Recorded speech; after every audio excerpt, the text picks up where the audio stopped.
So in this video, I want to consider what happens when we multiply two numbers that are in standard form. We do have to be a little bit careful with this. So let's look at a basic scenario first. Here we've got 2 times 10 to the 3 times by 3 times 10 to the 5. Now the way to do this is to multiply the two numbers at the front first. So 2 times 3, which is 6. And then we want to look at 10 to the 3 times 10 to the 5.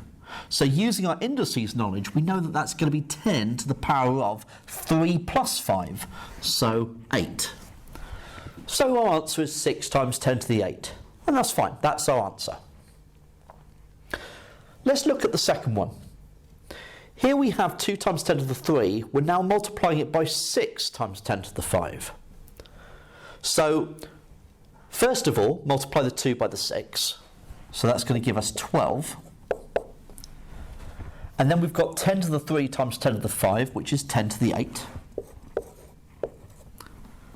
But now we need to be careful because this is not in standard form, because the number here is not between 1 and 10. Okay, so remember, the number there needs to be greater than or equal to 1 but less than 10. So 12 is outside that, so that's no good.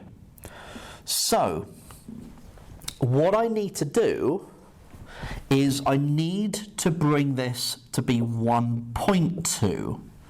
Now essentially that is dividing 12 by 10.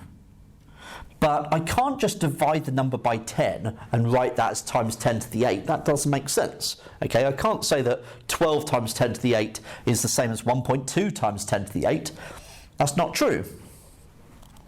So in dividing that one by 10, I need to multiply this one by 10 to compensate.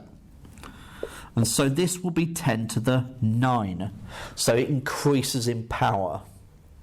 Okay, so I'm dividing by 10 and multiplying by 10, which cancel one another out, but it is now written in standard form.